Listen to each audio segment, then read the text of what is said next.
So, all right, welcome back to this session. So, as actually I was talking about Socrates' philosophy, that his most important part of the philosophy is his style of inquiring into the people's mind and their thoughts, and also to generate philosophy and new ideas. And we have already come to know that that style or that format of knowledge or seeking knowledge, as we call it today, after his name, that is Socratic Method, or you can say the Socratic dialectic, Socratic dialogue, you can also say that. And we have seen that since Socrates actually he didn't write anything by himself. So we have come to know about his works from his disciples, especially Plato and other philosophers. And we have seen it, this is very common in almost all the philosophers from the Western philosophy. That most of them, before Plato actually, you can say pre-Plato, Plato. So before Plato, usually we don't find that much written text by the philosophers themselves. Maybe they wrote it, but those things are not in existence today. Some of their writings are found, but those are just scraps. But mostly their names are mentioned and their philosophies are explained in the later works of the later philosophers from the later generations. Okay. Now, I'll just read from the second paragraph from this slide. Here you see it says that as these are either the partisan philosophical texts of his supporters are works of dramatic rather than historically accurate intent, it is difficult to find the real Socrates, often referred to as the Socratic problem. So it has become a problem because people find it very difficult to, recognize. But the philosophies that today we know, those are introduced by Socrates. So we find it very difficult to identify that whether really they were introduced by Socrates. So that's why it is called Socratic problem. In Plato's Socratic dialogues, in particular, it is impossible, that it's not impossible to tell which of the views attributed to Socrates are actually his and which Plato's own. So this is the problem. Though Plato actually he talked about his teacher, that means his Socrates, but this is a problem to identify from Plato's dialogue that whether those truly were, those were you can say propagated or promulgated by Socrates himself, or those are the views of Plato's, but now he's just telling that those are introduced by his teacher Socrates. অর্থাৎ সক্রেটিসের লেখা সম্পর্কে একটা বিভ্রান্তি আছে। অনেক philosophical text থেকে আমরা যেগুলো পাই, এটা জেনারেশনস অফ ফিলোসফার্স এর টেক্সট থেকে সমস্যা হচ্ছে যেটা আইডেন্টিফাই করা ডিফিকাল্ট, যে আসলে কি সক্রেটিস এই কথাগুলো বলেছিলেন নাকি তার নামে মানুষজন জানে। এমনকি প্লেটোর ডায়ালগে যে কোনটা যে প্লেটোর নিজের কথা, কোনটা যে সক্রেটিসের, sometimes you find it difficult separate those or to find the difference between them. And we are not sure that whether Plato himself actually is attributing those philosophical stuff to Socrates. So we're not sure about it. So that's why it is called Socratic problem. Now, since actually, we didn't find any specific written text introduced by him. Now, Socrates' most important and enduring single contribution to Western thought is dialectical inquiry, which he referred to as Elenchus. Elenchus actually it's a Greek word which means roughly, you can say it means cross-examination. Don't forget the word is Elenchus. So it's dialectical method, you can see that the most important enduring single contribution to Western thought. That was by sir কথাটা বোঝা যাচ্ছে না ঠিকমতো।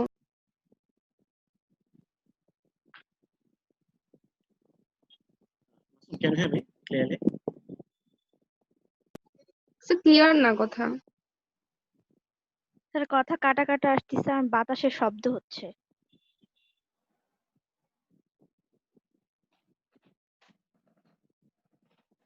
Okay, I think now it's better.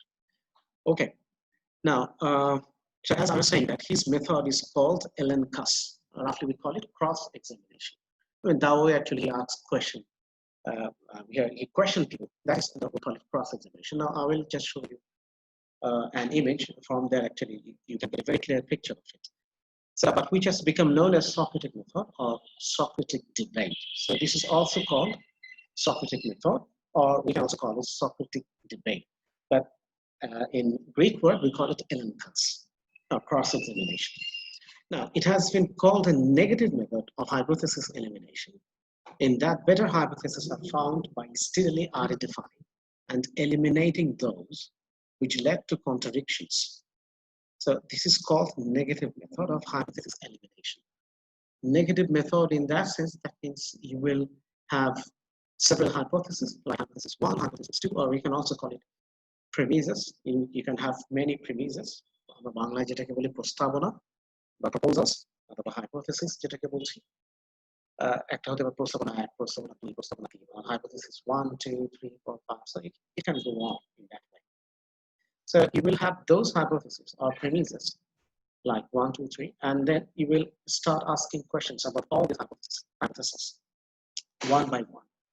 And thus you will negate. If it is not applicable, if it is not okay or all right, then you will negate one after another. For example, out of 5 hypotheses, you will negate 4, and then you will keep one, which one is right. And this is why this is called hypothesis elimination. That means you are eliminating different kinds of hypotheses. অর্থাৎ একসাথে অনেকগুলো hypothesis আমার সামনে আছে, এর মধ্যে আমি সবগুলো প্রশ্ন করে করে কোনটা সঠিক সেটা বের করবার চেষ্টা করতে যে আমি 1, 2, 3 এরকম করে একটা পর একটা বাদ দিয়ে গেলাম। এই যে এলিমিনেট করা hypothesis গুলোকে, এই জন্য এটার নাম হচ্ছে যে negative method of hypothesis elimination. Okay, now we'll come to know about this from this next slide, so you'll get a clear picture of it, don't worry. Please take a look at this screen, all of you. Is it visible? স্ক্রিনটাকে দেখা যাচ্ছে? সবাই দেখতে পাচ্ছ? দেখা যায়। Yes, sir. Yes, sir. Okay, that's great. Now, very briefly, that is Elenchus method, or it is a Socratic method. So look at this. So we have hypothesis 1, hypothesis 2, hypothesis 3, 4, and then 5, and it can go on. Now, here in one way we have the inquisitor, who asks the questions, and the other way we have the interlocutor, who answers the questions or revises hypothesis by itself. So the inquisitor, or you can say the person who asks the questions, here this is Socrates. And the interlocutor, it can be any person. It can be philosopher, common man, common people, young people, anyone. The interlocutor. So interlocutor, he will answer the questions. So একজন হচ্ছে প্রশ্নকারী, একজন হচ্ছে উত্তরদাতা। প্রশ্নকারীর জায়গা হচ্ছে Socrates, আর উত্তরদাতা বা ইন্টারলোকিউটরের জায়গা হচ্ছে যে কোনো, সেটা আমি হতে পারি, তুমি হতে পারো। So now what is the process? Methodটা কি? Methodটা হচ্ছে Elenchus method, দেখো এখানে পিকচারে যেটা লেখা আছে। So consider the hypothesis. So you take one hypothesis, for example, you take hypothesis 1 about a particular matter or issue, and then you think about it. Then after that, you think about it critically. Now, in the next stage, then you identify weaknesses that you find or that you can see in the hypothesis. So in the hypothesis 1, when you think critically, then you'll find the weaknesses. And after that, pose the next question. So on the basis of those weaknesses of that premise or that hypothesis, you ask the next question, and then you revise the hypothesis. So when you find the, after thinking critically, when you find the weaknesses, and then when you ask questions about it, then you get the chance automatically, you have to revise it. That means if that is not okay, if that hypothesis is not true, if it is not true, if it is not a fact, then you have to change it, revise it. So then you have the chance to revise the hypothesis. And you keep doing it until and unless you are satisfied. So until and unless you get a satisfactory answer, you keep asking questions. Okay? So a session continues until a satisfactory hypothesis emerges. So until and unless both the inquisitor and especially the interlocutor, if he is not satisfied with his answer, he himself must be satisfied with the answer. And also the inquisitor, that means the person who asks the question, the interviewer, he will also be satisfied. But I told you one thing, if you can recall, that Socrates, he himself actually, he will ask questions. He'll ask questions to different kinds of people, different people from different social strata, but he will never answer the questions. Do you remember that? I said that in one of my lectures. Yes, sir. Socrates কি করেন? উনি প্রশ্ন করেন, কিন্তু কখনোই কোনো উত্তর দেবেন না, সমাধান দেবেন না। তোমার কাছ থেকে উনি উত্তর বা সমাধান বের করে নিয়ে তোমাকে ওই জায়গায় তিনি চিন্তার জায়গায় রেখে দিয়ে চলে আসেন। Now you keep thinking.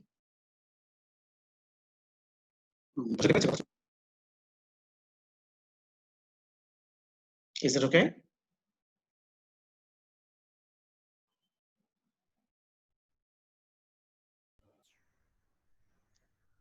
Raihan বুঝতে পেরেছো? Yes, sir. Asad, can you hear me, Asad? Asad? I can see that you're in the class. That's good. If you can hear me, just let me know. All right. Now, I have another slide. I mean, the modern Yes, version of. Okay, that's great. Good to hear from you, Asad, after a long time. Okay. Now, in the next slide, that's a modern version of. You can see the Socratic method. So now it will help you to understand it in a better way. So the first thing is that is elicitation. Elenchus method, you can say that. Elicitation. That is, you will ask questions and you'll try, by asking questions, you'll try to elicit information from a person. একজন মানুষের কাছ থেকে প্রশ্ন করে উত্তরটা বের করে নেবার চেষ্টা করা, আমরা সেটাকে বলি elicitation. Elicit. For example, what is a square, my friend? That can be a question. Square key, I can জিজ্ঞেস করি. So you try to find out the answer, to elicit the answer. So here we see the questioner, teacher, facilitator, coach, manager, whatever we say. And on the other part, we have interlocutor, I mean, student, participant, client, employee, whatever you say. All right. So in the university, if I ask you a question, that means I'm a teacher, so I'm the questioner, or you can say the inquisitor. And your boss can be inquisitor, your boss can be the facilitator, questioner, okay, in your office. So like this. So here we have the questioner, and there we have the interlocutor, or we can say the interviewee, or the participant, or the client, or the employee, or the student. So the conversation between two. Okay. Now the process is first the elicitation, that you will ask the question. Now, what is a square? So the question is, what is a square? So actually, it's a geometrical shape. I hope you understand it. Now the undefined answer. I mean, the interlocutor can answer that I'm not sure. So he doesn't know the answer. Then hypothesis: a square is a shape with 4 sides. So you have formulated a hypothesis, a premise, that a square is a shape with 4 sides. That is the hypothesis. Now you do the examination. That is, you have to do the critical thinking. You have to find out the answer. So I say, and are there any other shapes with 4 sides? What about a door? So that can be a question. Okay, there are lots of things in the world. They have 4 sides. A table has 4 sides. So can I say that a table is a square?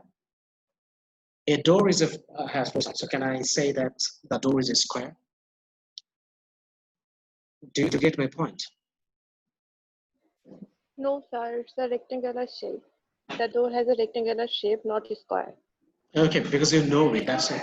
You're saying that. Now, what I'm asking, যে যখন কোনো ব্যক্তি সে হয়তো স্কোয়ারটা কি শব্দ শুনছে সে জানে না, তখন সে একটা হাইপোথেসিস ফর্মুলেট করবে যে ওকে, স্কোয়ার কোনো একটা শেপের সাথে রিলেটেড, ঠিক আছে, তাহলে এটা শেপটা আমরা হাইপোথেসিস করলাম যেটা 4টা কোণা থাকবে, 4টা কোণ থাকবে, 4টা সাইজ থাকবে। এখন 4টা সাইড থাকলে কি সেটাকে স্কোয়ার বলা যাবে? তো আমরা নানাভাবে প্রশ্ন করে করে করে করে তখন সেটাকে একটা প্রয়োজন আসতে হবে। যেমন ধরা যাক এইমাত্র যে তুমি বললে যে ওটা রেক্ট্যাঙ্গল, কারণ আমরা দেখছি দরজার উপরের অংশ নিচের অংশ একরকম আর 2 সাইডের টাইপ, রাইট? Yes, sir. তাহলে ওটা রেক্ট্যাঙ্গুলার, আমরা সেই সাহায্য করতে পারি। কিন্তু স্কোয়ার হচ্ছে বর্গক্ষেত্র, 4টা বাহুই সমান থাকবে, 4 sides will be equal, right? And 90 degree, 90 degree, 90 degree. Total 360 degree will be there. Got it? Is that okay? Yes, sir. Especially actually it depends on the arms.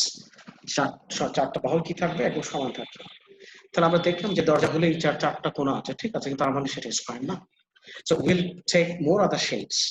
Triangle can come, and trapezium. There are different other shapes out there in geometry. But these geometrical shapes that we can talk about. Then later on we can decide, after questioning and questioning and questioning, then we can come to, okay, this is the square. The 4 sides of its they're equal. The arms, they're equal in length. Okay. Now the response, yes, a rectangle has 4 sides. New hypothesis, then I suppose a square is a shape with 4 sides of equal length. You see that when I ask about the 4 sides, there comes a rectangular, then also it may come some other shapes. Then afterwards, we'll come to a decision, okay, the new hypothesis is that, and that is the truth, or you can say this is the fact that it's equal length. The square is a shape with 4 sides of equal. Now it's okay. So this is called the Socratic method, or you can say the Elenchus method, we can say in another way. This is another quotation from Socrates. He said that the only true wisdom is to know that you know nothing. Beautiful, isn't it? The only true wisdom is to know that you know nothing.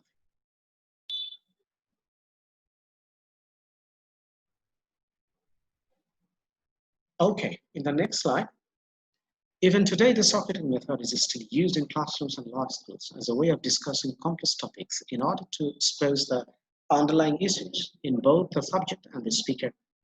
So we are using it in the different academic arena. So it has been said, and also in the legal profession, it is also used there.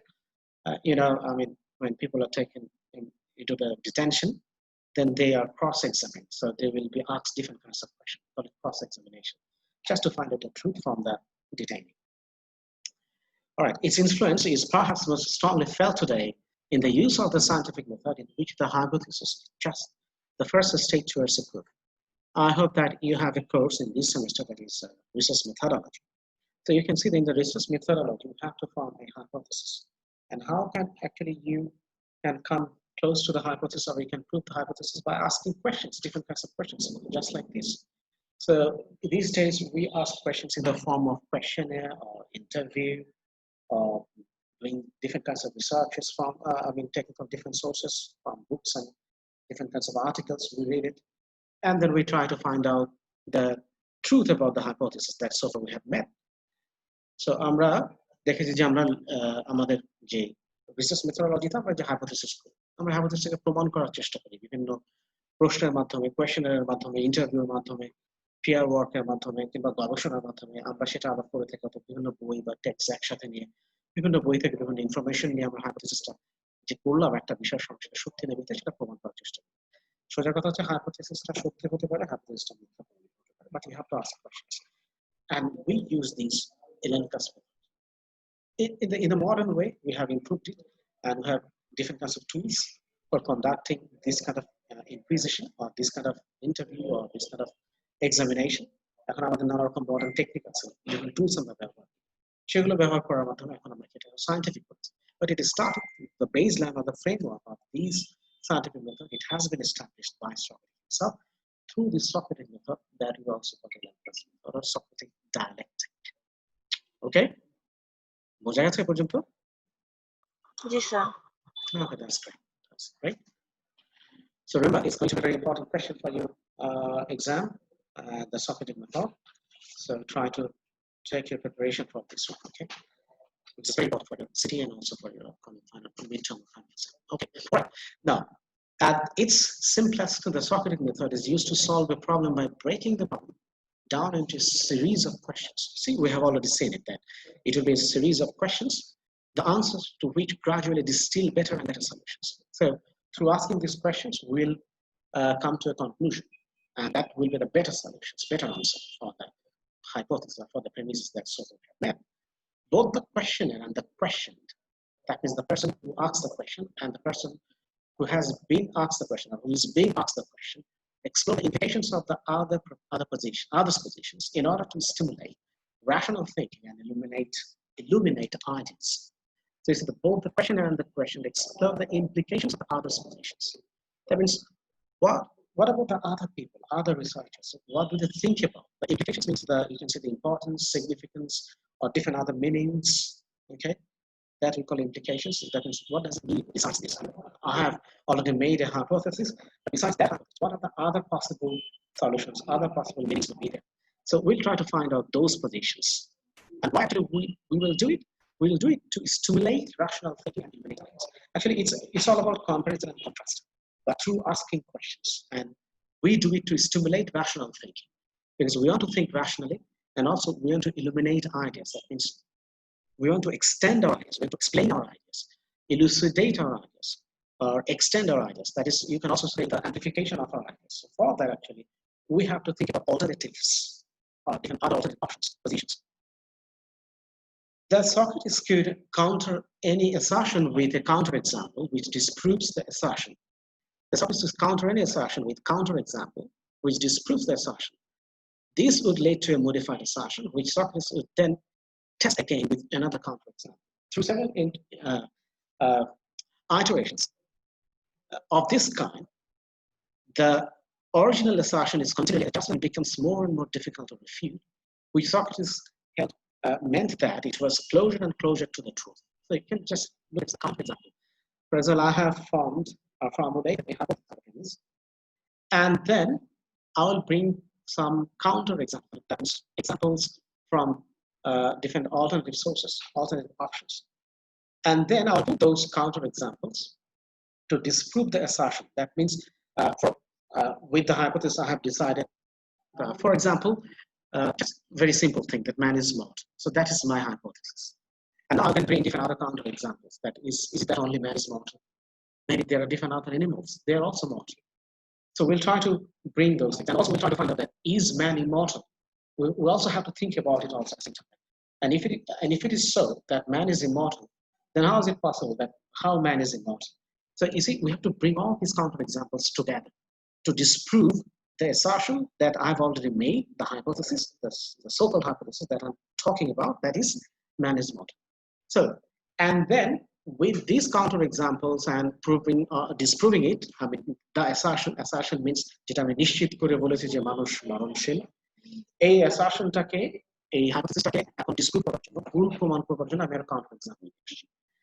And in doing so, I'll try to find out the inadequacy in my assertion. আমার assertion যে অপর্যাপ্ততা যেগুলো ছিল সেটা আমি খুঁজে বের করব, এখানে weakness, loopholes গুলো। And this would lead to a modified assertion. So I will modify my assertion, my hypothesis in doing so. And which Socrates should then test again. Then Socrates will take that modified hypothesis or premise or assertion, and then again he will put some other counterexample to disprove it. Through several iterations, we can say, of this kind, the original assertion is continually adjusted and becomes more and more difficult to refute. So the original assertion that Socrates made, it will be very difficult to disprove it. Okay, to refute it. So by hypothesis that I have so far made, and then I have asked questions by giving some counterexamples, and now I have a modified assertion, a modified hypothesis. Then again, I will put that modified assertion into test, another test, through asking questions. And afterwards, I will find an assertion or a hypothesis or a premise that will be very difficult to refute. That means you simply can ignore it. You cannot deny it. And then it will be very much closer to the truth. So if I can prove that man is mortal, I mean by having more counterexamples, and afterwards then I can say that man is mortal. No one can disprove it. Okay, so this is the way. That means you have to work very hard, and I mean that's pure research, you can say. I mean, if you really want to prove your hypothesis. And this is an equation on Socrates. It's a very beautiful one. It says, I cannot teach anybody anything. I can only make them think. I told you that Socrates usually he didn't give answers to the questions that he asked to the interlocutors.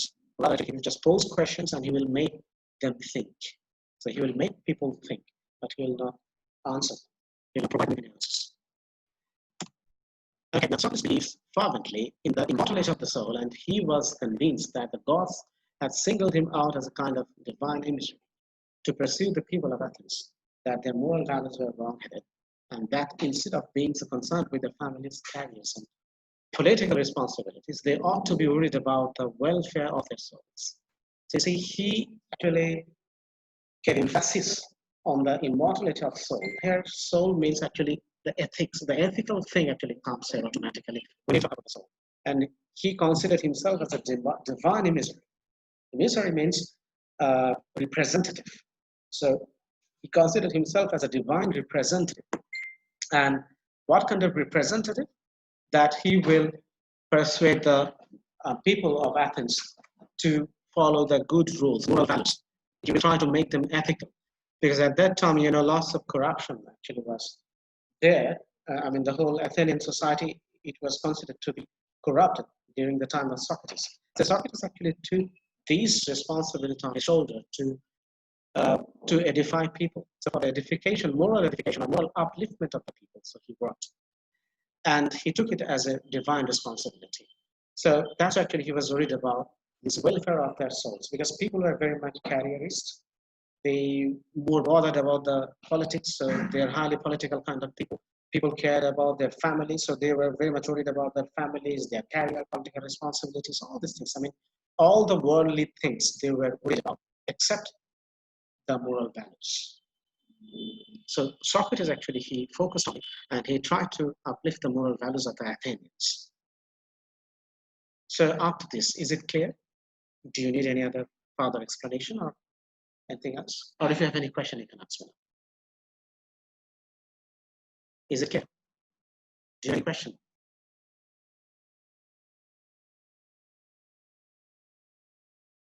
Mim, do you have any question?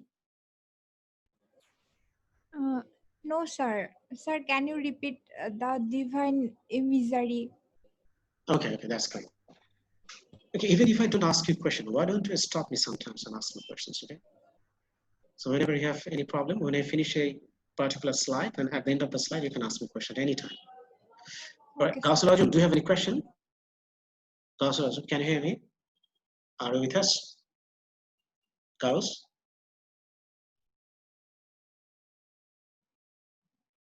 Gauss, can you hear me?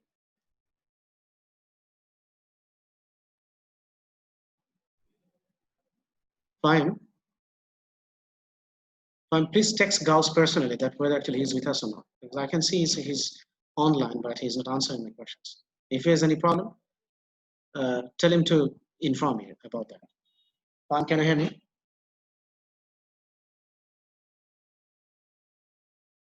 Is fine with us or he got disconnected? Oh, sorry, not fine. Masum or Zain? Masum? Yes, sir, I can hear you. Okay, Masum, please check. I mean, what if there's any wrong with Gauss? I mean, whether he can hear you or not. Yes, sir, Okay, text him. Text him. okay, sir. Okay. Now, divine emissary. All right. Now, divine means, I hope you understand what does it mean, divine.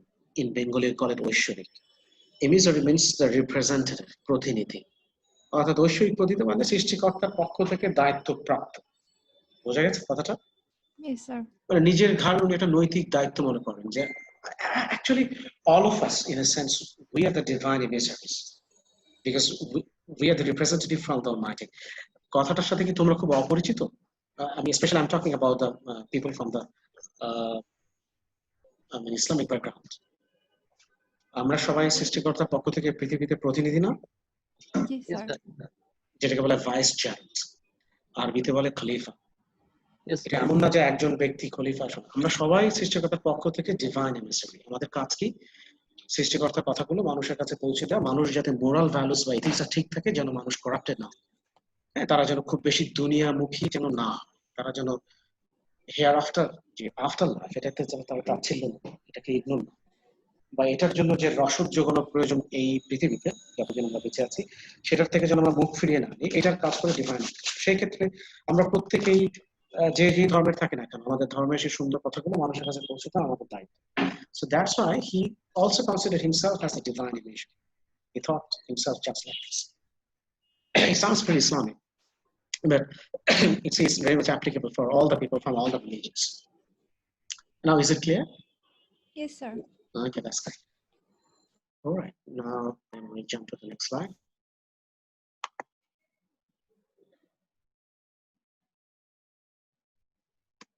Okay, now, however, he also questions whether virtue, I mean, it's very difficult to pronounce and say it, or virtue can actually be taught. As a sophist believed, he observed that many successful fathers, such as the prominent military generals like Pericles, for example, didn't produce sons of their own quality, which suggested to him the moral excellence was more a matter of divine bequest than parental nature. This is very much important. You might disagree, and I also might disagree with some of these things, but to some extent that's true. That's the truth. We have to embrace it. Just try to understand what he's saying. So he's saying that we have to work for other people's moral values, right? Yes, That is the motto of life. I mean, according to Socrates. Okay, great. Now, again, he's saying that. Sir একটু net problem ছিল তো sir. Okay, no problem, Gus. Welcome back. Okay, now, so here he says that Socrates actually himself, he believed that just like the sophists, you see, the sophists, they believe that they will take money. Usually, they took money to teach people the moral values and also the speech or you can say the rhetoric, the oratory. Actually, they used to teach people oratory, behavior, language, different other things. But in return, actually, they would expect that you will give them money. The sophists, right? Sophists টাকার বিনিময়ে শিক্ষা দিত, ঠিক? Yes, sir. কিন্তু Socrates উনি টাকা নিতেন, যেটা অধিকাংশ ঐতিহাসিক বা ফিলোসফার এভাবে বলছে। আবার কেউ কেউ দ্বিমত পোষণ করে থাকে না, he would take money to teach people. যাই হোক, আমরা যেটা ডিবেট আছে, we don't go for that debate. But the thing is that he believed that we cannot teach people moral values. So that's why he observed that many successful fathers, like Pericles actually was a successful military general. But you see, none of his sons, they become general just like their father. বুঝতে পেরেছো যে বাবা অনেক মহৎ এবং বড় হলে যে সন্তানটা ওরকম হবেন এবং বাবার মতো বড় জেনারেল হবেন বা এথিক্যাল ভ্যালু তাদের ওরকম খুবই স্ট্রং এন্ড স্ট্রিক্ট হবেন, সেটা কিন্তু তা না। উনি বলছেন যে এটা প্যারেন্টাল নেচারের মাধ্যমে সবসময় আসেন, এটা divine bequest. Divine bequest means you are divinely entitled or you are divinely bestowed all these moral qualities or moral values. You are bestowed with moral values or qualities from the above, from the divine. It is divine. Understood what I'm saying? That means, what is he saying? In a sense, you can say he is talking about the intrinsic value. আমাদের মধ্যে অন্তর্গতভাবে ভ্যালুগুলো থাকে, সেগুলোকে নার্চারের মাধ্যমে ঠিকঠাক করা যায়, কিন্তু parental নার্চারের মাধ্যমে যার কোনো ভ্যালুজই নাই সেটা তাকে তুমি দিতে পারো। বুঝতে পেরেছো কি বলছে? Yes, sir. So if you just take a look at the last line, that moral excellence, according to Socrates, I'm talking about, moral excellence was more a matter of divine bequest than parental nurture.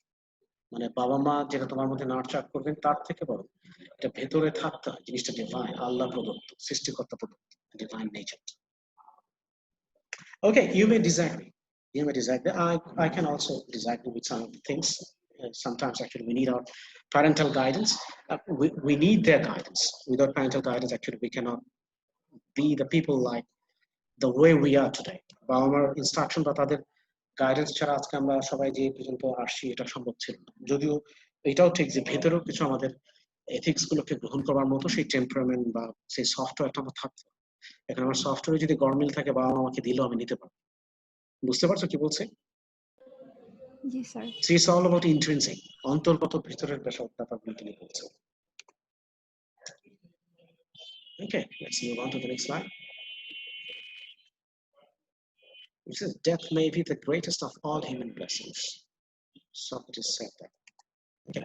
Now, he often claimed that his wisdom was limited to an awareness of his own ignorance, although he did claim to have knowledge of the art of love. Thus, he never actually claimed to be wise, only to understand the path a lover of wisdom must take in pursuing it. So he would say that I'm an ignorant person. I know nothing, simply. But you see that the art of love, but he is a lover of knowledge. That's the thing. Now, his claim that he knew one and only one thing, that he knew nothing. So he said that I know only one thing, that is, I know nothing. তিনি কি বলতেন যে আমি শুধু একটা জিনিসই জানি, যে আমি কিছুই জানি না। So may have influenced the later school of skepticism. So you see, the school of skepticism, maybe they were inspired by Socrates, that I know nothing, and what I have known, that is nothing. So you keep asking questions and you become very much skeptical, you become very much doubtful about whatever actually you have seen or you have come to know. So you keep asking questions about anything.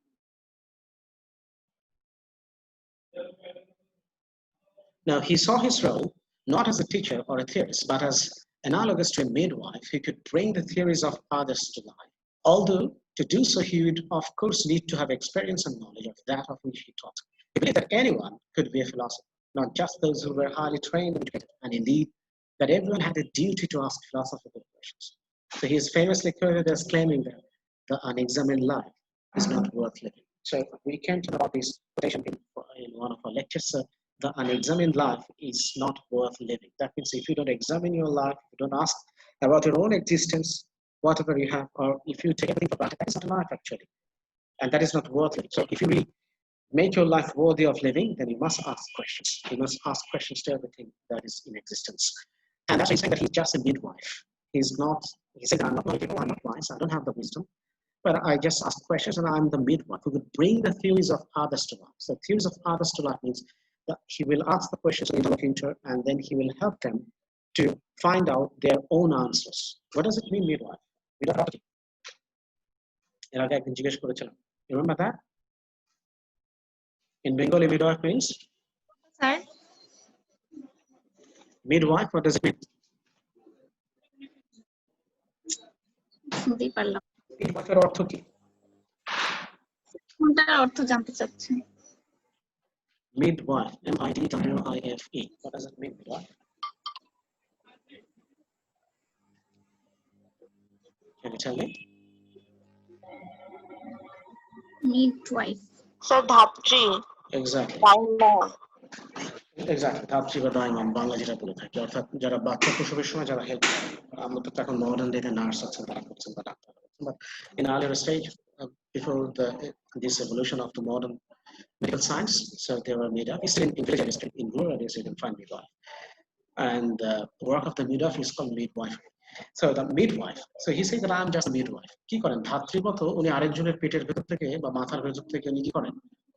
জ্ঞানটাকে বের করে নিয়ে আসার চেষ্টা করেন, তার theory তিনি তার মাথার থেকে বের করে নিয়ে আসেন এবং তিনি তাকেই সাহায্য করেন তার থিওরি দিয়ে তার থিওরি বোঝার জন্য।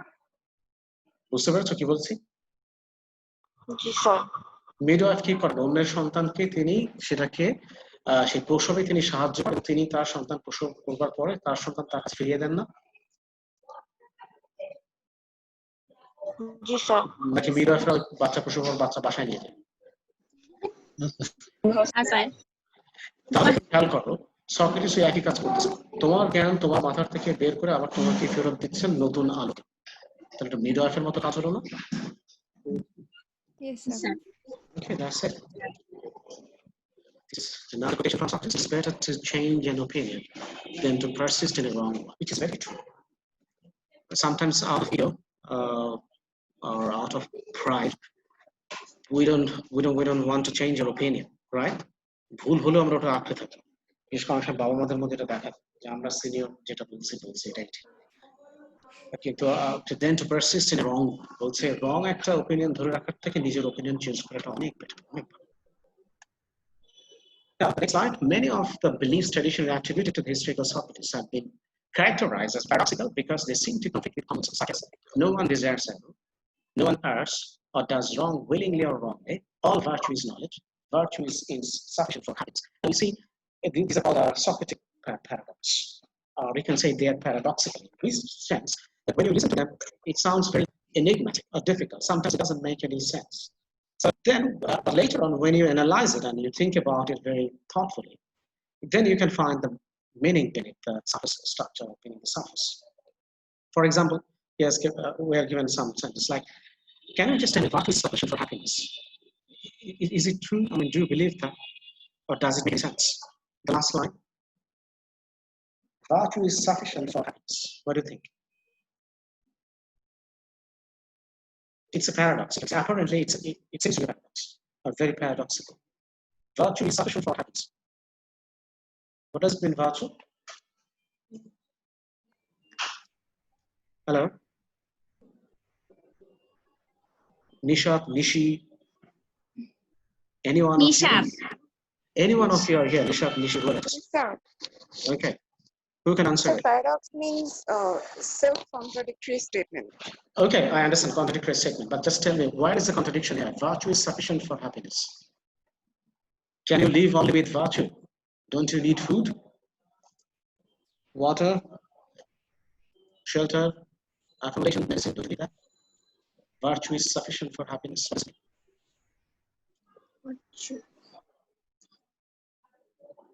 Only virtue can make you happy. But what's this virtue? What does it mean, this virtue? Exactly, what does it mean?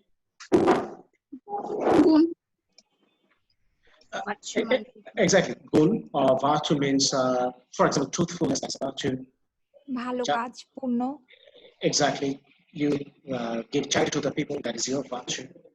You help people, that is your virtue. You always, you never tell a lie, so that is your virtue. Okay, you always tell the truth, and you don't hurt people's feelings. You don't speak ill of others. Okay, you care about your family, you care about people, you care about your neighbors. So these are your virtues. Now, when I talk about virtue in this way, and if I analyze it, then it seems that yes, virtue is sufficient for happiness. Because if you have your family happy, then you're happy, right? But you have to make your family happy. That is your virtue. Then you feel happy. Do you understand what I'm saying? So apparently it seems that what shall I do only with virtue? I need food. With virtue, I can't live. I need food and drink. But when you just go for the more philosophical analysis or scientific analysis of this virtue is sufficient for happiness, then you can say, yes, that's the truth. If you have virtue in from different perspectives, then absolutely you're going to be happy. That's for sure. Okay, so here actually you're talking about your mental satisfaction. This happiness is mental happiness. It's not physical happiness. Okay? Yes, sir. So it's very paradoxical. It seems that তাহলে কি না খেয়ে থাকবো, খাওয়া দাওয়া করবো না, শুধু ভার্সু দিয়ে চলবো। But actually it's not talking about your physical happiness. It's talking about your mental happiness, mental well-being. So in that sense, that is true. That is the truth. And it's true. It's a fact. Virtue is sufficient for happiness. So these kind of hypotheses, actually, they are very paradoxical. And these kind of paradoxical hypotheses were introduced by Socrates. They are called Socratic paradox. All right, so I'd like to conclude that discussion here. So we have discussed the Socratic method and also the Socratic paradox, or Socratic irony, you can also say. So in the next class, I'll ask you to read about the Socratic paradox, the Socratic irony, and also the Socratic method, or you can say the Elenchus method. So read about these topics very carefully and thoroughly, and then I'll ask you questions next lecture, okay? That's your homework. That's your homework. Right. So I would like to open the floor for the question and answer. Yes, who is this? Sir Adnan বলছিলাম sir আমার তো অনেক class miss হচ্ছে sir অসুস্থতার কারণে Okay, if you don't have any other question, then I would like to conclude today's session. So do you have any question, any comment regarding our today's lecture? Anything? Yes, please. Any question? No? Sir. All right. Sir. All right then. In that case, I'd like to call it a day, and thank you very much for your participation, and we'll have another session next time, inshallah. So take care of yourself, and bye for now. Assalamu alaikum, sir. Wa alaikum assalam wa rahmatullahi wa barakatuh.